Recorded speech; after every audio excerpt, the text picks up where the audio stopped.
A Step into the Past Volume 25 Chapter 9. Book 25 Chapter 09, The Cruel Truth. Comprising of more than 100 large, three-mast ships, the Colossus Imperial Fleet is sailing commandingly against the current towards the southern harbor of Yongdu. Ahead of the fleet, two battleships unloaded 100 palace guards which rapidly assembled to form a protection squad, exhibiting a fearsome and serious ambience. Leading the officials of Yongdu, Lao Ai formed a welcoming party at the harbor. Disguised as Wu Guo, Xiang Xiaolong and Jing Jun remained at the side of Nguxi, viewing the enormous fleet from a distance. Jing Jun leaned towards Xiang Xiaolong and whispered, "Take a closer look at Lao Ai, I am certain he did not sleep well last night." Not knowing that Han Ji had flown the coup, of course Xiang Xiaolong and Jing Jun are puzzled over Lao Ai's lethargic appearance. The royal ship of Xiaopan rumbled as it begins to approach the shore. Jing Jun was restless. If that fellow Wu Guo failed in his impersonation and is escorted down the ship with ropes tied around him, what should we do? Xiang Xiaolong bitterly smiled. The only way is for me to confess to Yingzheng that we are trying to confuse the enemy. Nonetheless, our scheme will fall apart. At this juncture, Nguxi turned to Jing Jun and cheered, "It has been a long time since I laid my eyes on third brother. In my heart, I have been pining for him. Come." Patting his horse, he rode forward. The two men hurriedly followed him. As the gangplank slid down the side of the ship, from the shore, Lao Ai ordered the musicians to play a welcoming song. First off the ship are 300 palace guards who formed a three-layer human wall on the left and right while maintaining a 10-feet gap in the center. Their well-synchronized movements are neat and pleasing to the eye. Nguxi and the others jumped off their horses and kneeled at the side of the horse. Taking large strides, Lord Changwen took the lead in coming down the gangplank. Behind him are 20 elite palace guards who are responsible for clearing the traveling path of obstructions. The first two palace guards are bearing the royal flag and clan flag respectively. Hot on their heels are 10 palace attendants bearing gifts and prayer accessories. Behind them are another 20 palace guards before the appearance of the future Qin Shi Huang Xiaopan and his crown princess. Surrounding Xiaopan and his wife are various important officials such as Lord Chongping, Wang Guan, Li Si, Cai, Qin Qing with a head veil and of course, Wu Guo who is disguised as Xiang Xiaolong. Together, they alighted from the ship. Beyond the barrage of palace guards, tens of thousands of Yongdu dwellers instantly exploded into earth-shattering cheers and calls of "Aa Your Majesty." Kneeling down to pay their respects to Xian Pan, it was a highly robust scene. Seeing that Wu Guo is unmolested, Xiang Xiaolong and Jing Jun heaved a sigh of relief. Xiang Xiaolong stole a glance at Lao Ai who is a distance away from him and noticed his face darkening at the welcoming cheers of the crowd. He inwardly sighed, "You are just a gig.olo who managed to obtain your current official position through nepotism. In terms of military might, popularity vote and image, you are simply no match for Qin Shi Huang." With an expressionless face, Xiaopan acknowledged Lao Ai's congratulations. With Crown Princess, he boarded the royal carriage. Under the protection of Lord Changwen's palace guards, the carriage drove towards the city gates while Nguxi and his forces provided additional security along the road, guaranteeing a flawless journey. Seizing an opportunity, Xiang Xiaolong and Jing Jun boarded Wu Guo's carriage. Both Xiang Xiaolong and Wu Guo swiftly removed their masks and clothes before switching their attires. Wu Guo proudly proclaimed, "Fortunately, I am good at malingering, otherwise, it is really hard to handle all the socialization." Xiang Xiaolong probed, "Did Crown Prince approach you?" Wu Guo answered, "He merely sent the imperial physicians to check on me. He did mention that after landing in Yongdu, he requires that I accompany him to Dachshund Palace to pay his respects to Empress." Xiang Xiaolong was thunderstruck. "What?" At this moment, Nguxi finally found the time to ride to their carriage. Xiang Xiaolong hastily sat on Wu Guo's earlier seat and smiled, "Greetings to General." Nguxi appears to be ignorant about the friction between him and Xiaopan. He chuckled, Xiaolong can simply address me as Guxi like before. Xiaolong is truly remarkable and is a pillar of our great Qin. Xiang Xiaolong engaged in Guxi in an uninteresting conversation. When the convoy is entering the city, and Guxi excused himself and speedily attended to his affairs. Leaning on the back of his chair, Xiang Xiaolong heaved a sigh of relief. The first part of his plan has reached a successful conclusion. The remaining plan is to try and survive Xiao Pan's hidden attack and flee back to Xianyang. With Crown Princess and a large group of officials, Xiao Pan disembarked from his carriage in front of Dachshund Palace's main hall. Noting that Xiao Pan is accompanied by numerous officials, Xiang Xiaolong began to relax. He secretly thought, it would be disastrous if Xiao Pan and himself were the only ones who are meeting Zhu Ji. After Ji Yanran's reminder, he excruciatingly forced himself to face the stark reality. Zhu Ji is beyond redemption and it is impossible for her to forsake Lao Ai and leave with him. Is there a way to protect her from the impending massacre? There is some hope. But after losing Lao Ai and her sons, and realizing that Xiao Pan is not her own flesh and blood, what is the point of living? She would be passing her days like a lifeless zombie. At this interval, Mao Chiao came out of the hall. After kneeling down to pay his respects, he announced, "Today, Empress is not feeling well and does not wish to face a large crowd. She specifically asks for Crown Prince and Great General only." Everyone was taken aback. Xiao Pan and Xiang Xiaolong exchanged glances. Both of them were having the same thought, if there were soldiers ambushing them from within the hall, wouldn't the two of them end up as mincemeat? Lord Chen Guen insisted, "General, I has to escort Crown Prince at all times." Standing beside them, Lao Ai cheekily remarked, "Empress is merely against a huge number of visitors. Of course the head of the palace guards must accompany Crown Prince." Xiao Pan suddenly declared, "It's all right. To enter the palace and pay my respects, Guoren only requires Great General's company." Noting Mao Chiao secretly signaling Xiao Pan, Xiang Xiaolong finally comprehended Xiao Pan's abrupt display of bravery.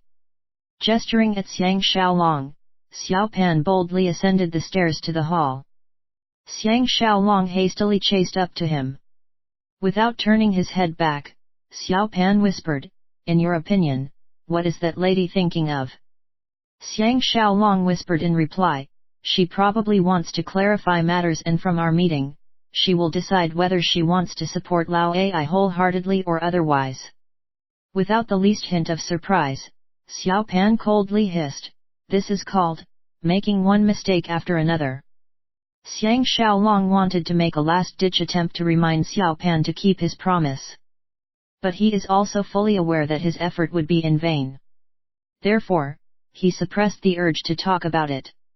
Perched high up on her empress throne, Zhu Ji is alone in the hall. As their boots stepped on the floor of the massive hall, the sound of footsteps somewhat produces a chilling sensation.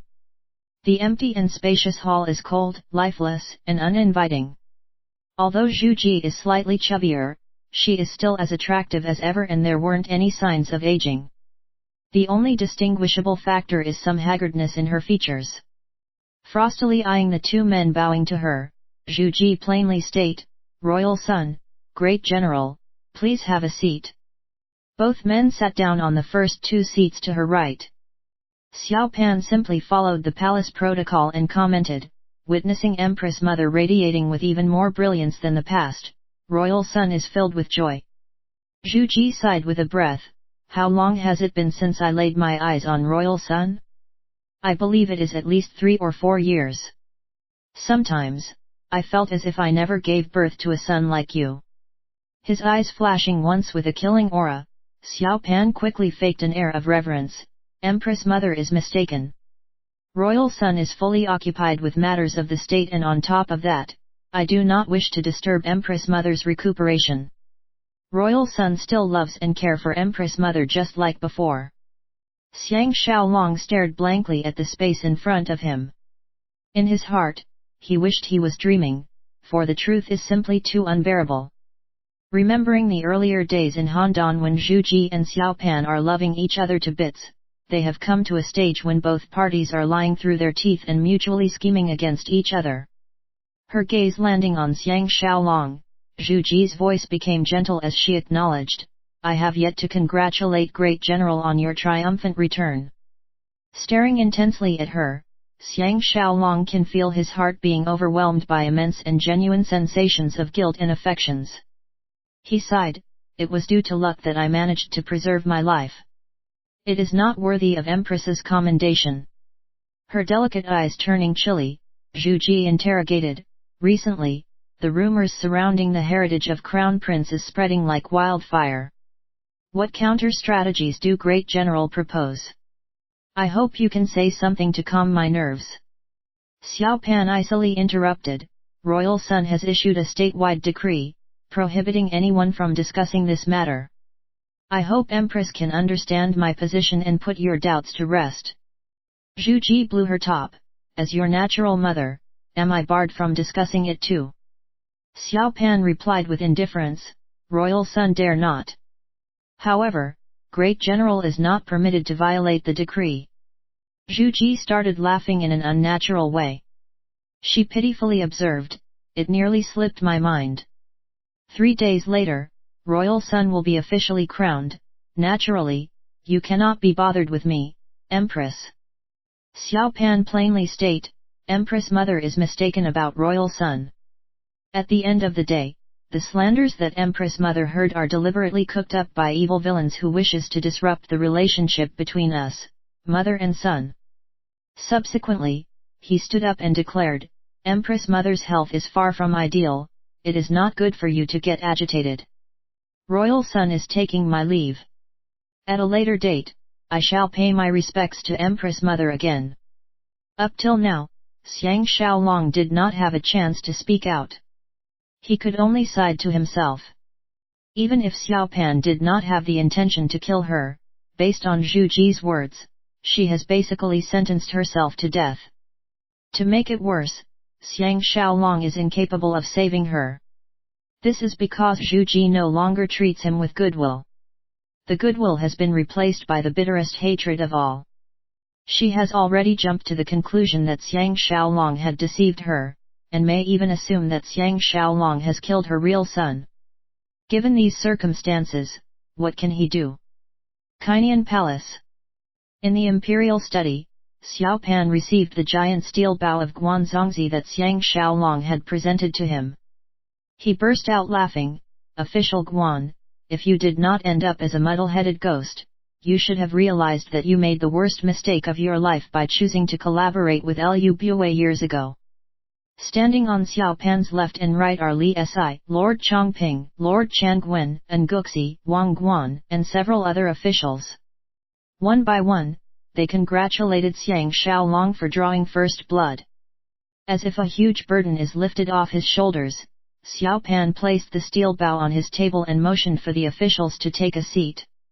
With a thrilled smile, he faced Xiang Xiaolong and commended, "It is a pity we are unable to secure Zongzi's head. Nonetheless, Guoren fully agrees with official Jing's actions. By destroying the bodies and other physical evidence, we would not alert the rebels to our presence." Pausing, he added, "Over the next few days, we must be very careful with our food and drink. Or else, we may fall prey to Lao Ai's venomous hands." Lord Chongping cheerfully replied, "Crown Prince can put your mind at ease. Officials, we will be extra cautious." Scanning the faces of everyone in the study, Xiao Pan's gaze eventually landed on Xiang Xiaolong. In a gentle voice, he inquired, "Is Great General feeling better?" Shaking his head, Xiang Xiaolong bitterly smiled, "While fleeing for my life at the borders of Han and Wei, I have overexerted my body. Back then, I can force myself to endure the agony. Unexpectedly, after my return, I suffered countless relapses. The amount of medication I am taking is enough to strike fear into my heart." Xiao Pan appreciated, "In this case, over the next few days, Great General must have a good rest and refrain from participating in strenuous activities." Subsequently, his royal eyes turned frosty as he icily rumbled, it has been ascertained that Lao Ai and his gang will begin their rebellion during the royal dinner banquet, which is taking place the same day after the coronation ceremony. Does Great General have any bright ideas? Xiang Xiaolong simply remarked, he who moves first gains the initiative, he who moves later loses the initiative. Such is the timeless truth. Slamming his palm on the long table in front of his dragon throne, Xiao Pan sighed, with this proverb alone, our victory is assured. Wang Guan frowned, pardon subordinates' incomprehension, but didn't we decide earlier to wait for the rebels to make their move first before charging them with the act and consequently launching our counterattack?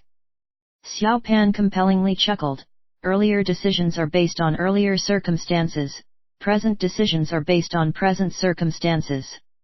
Regardless of the methods employed, victory is our top priority. We shall make our move before the royal banquet and catch him with his pants down. Li Si commented, the atrocious traitor Lao Ai will probably die without even realizing what is the cause of his downfall. Of course Li Si is referring to Mao Jiao, the super spy. Because of his meticulous efforts, Xiao Pan is fully conscious of Lao Ai's manpower, preparations, and rebellion timing, allowing him to plan his moves accordingly. Appearing to be brimming with confidence, Xiao Pan nonchalantly articulated, 2 hours before the royal banquet, Senior General An shall take my decree and seize military control of the city. All the entrances and exits must be secured and no one is allowed to leave. This would surely provoke Lao Ai into commencing his rebellion at an earlier timing. Concurrently, the palace guards shall seal off Kainian Palace. On one hand, they can safeguard our officials. On the other hand, they can arrest enemy spies within our cohort according to the name list. Pausing, he added, simultaneously, Great General Wang and his massive army shall enter the city and decimate every single insurgent, while Great General Xiang and Guoren shall move in and attack Dacheng Palace. HNG. Guoren is interested to know what will be Lao Ai's final consequence. Everyone expressed praises and approval. Only Xiang Xiaolong can recognize the inkling in his words, if he does not come up with a good solution, Dacheng Palace shall be his final resting place. Xiang Xiaolong returned to his designated courtyard at the rear of Kainian Palace. His immediate neighbor Qinqing and Ji Yanran, who is in the guise of a maid, have sneaked in and are chatting with the two men Jingjun and Wu Guo. Noticing Xiang Xiaolong, the two ladies are especially delighted. Sitting down, Xiang Xiaolong questioned, did you manage to contact fourth brother? Jingjun nodded, while third brother is off to Dacheng Palace, I used the opportunity to meet up with him. Ji Yanran probed, what did Zhu Ji say? Xiang Xiaolong sighed, the situation is dreadful. Her relationship with Crown Prince is irreparable. After answering, he turned to Jingjun and inquired, what did fourth brother say? Jingjun reported, fourth brother mentioned that Crown Prince has ordered him to barricade Yangdu with immediate effect. Unless they have a special travel pass, no one is allowed to leave or enter. Xiang Xiaolong was thunderstruck, Crown Prince is lying to me again. Minutes ago, he mentioned that the barricade will only be set up after the coronation and before the royal banquet. Qinqing was terrified, what should we do? After contemplating, Xiang Xiaolong reasoned, it would be easy for me to leave. I can officially propose to Crown Prince that I am sending some men back to Xianyang to increase the fighting prowess of second brother. Disguised as Wu Guo, I can simply walk out of Yangdu unchallenged. It is not difficult for Wu Guo too. By resuming his original appearance and with fourth brother assisting him, his getaway is assured. My main issue is Sister Qing. In the name of security, Ying Zhang would definitely send men to keep you under strict surveillance. What can we do to counter this? Ji Yanran wondered, has hubby decided on your departure schedule? Xiang Xiaolong responded, by right, Jingjun and I should leave for Xianyang tomorrow. But how can I leave the two of you behind? Crown Prince knows me too well. Ji Yanran giggled, then let's leave together. Everyone stared at this gorgeous talented lady with amazement. Qinqing cheered, Yanran, stop beating around the bush. What brilliant strategy did you come up with? Ji Yanran elatedly narrated, I was inspired by hubby's earlier words, we shall exploit the ambiguous relationship between Empress and Crown Prince. Think about it, if Empress asks for our Grand Tutor Qin to keep her company in Dajhan Palace, how would Crown Prince react? Everyone was full of praises for her ingenuity. Qin Qing joyfully proclaimed, in this aspect, I can apply some trickery and make it impossible for Crown Prince to reject. Everyone knows that Qin Qing is extremely familiar with the intricacies of the palace's affairs. To her, it'll be a piece of cake. Ji Yanran added, additionally, this tactic would give Crown Prince the false impression that hubby no longer wishes to flee. Unknown to him, before our Grand Tutor Qin arrives at Dajhan Palace, she would have vanished en route. Wu Guo asked, and when should I, this impostor great general, start to make my getaway? Xiang Xiaolong cautioned, basically, you have to react to the ever-changing conditions. Notwithstanding, preserving your life is of utmost importance. You must remember to leave before the beginning of the coronation. Or else, by then, Ying Zheng would not let you out of his sight. Ji Yanran suggested, you should probably leave on the night before the coronation. With a 2 days window, we should be able to take down Lu Bue. Jing Jun reminded, do not loiter around Xianyang, get back to the farms as soon as possible. After we have reassembled, we can then make our final escape according to our plans. That would be our grand finale. Xiang Xiaolong sighed, after years of hardship, it is time for heaven to grant me days of leisure and a mind free from worries. The eyes of everybody were lost in a series of flashbacks. In their ears, they could somewhat hear the hoofbeats of a vibrant horse galloping freely across the green prairie of the borderlands.